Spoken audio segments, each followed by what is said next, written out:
Huwag ka na sumingit dyan, hindi ka kasya. Wala, sige singit. Kala mo dala mo motor. Ay, galing talaga ni kuya oh. Ang gagawin mo, puro singit na ng singit. Kakasingit mo, basa na yung singit. Ay, nako naman talaga nakakaantok. Antok ang biyahe sa tanghali. Tama nga sabi nila, relax na relax ka dito sa motor na to. Kasi sobrang relax mo, kurang gusto mo na matulog. Matulog ka sa dito sa gitna ng kalsada. Ayan o, singit ng konti, overtake ng konti. Huwag lang sobra kasi baka muya punta ka na dun sa mga gilid-gilid. Ayan, umpisa na naman traffic dito ka.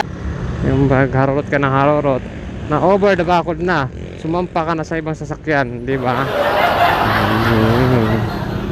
Hindi maganda yun. Maganda, magaling. Dito na tayo sa may Kawayan. Ayan, dito sa may Kawayan. Dito naman kumpisa ang traffic. Ewan ko ba, araw-araw na to, gabi-gabi na lang. Kaya naman matapos yung tulay na yan. Traffic. Buti pa si kuya. Akit-akit lang ng ano. Yung poste dito pala tumba. Naayos pala nila yung poste. Poste ng, siyempre hindi bahay, poste ng Meralco.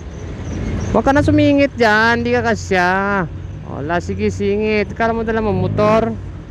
Ay, galing talaga ni kuya oh. Hindi tayo mapupunahin eh.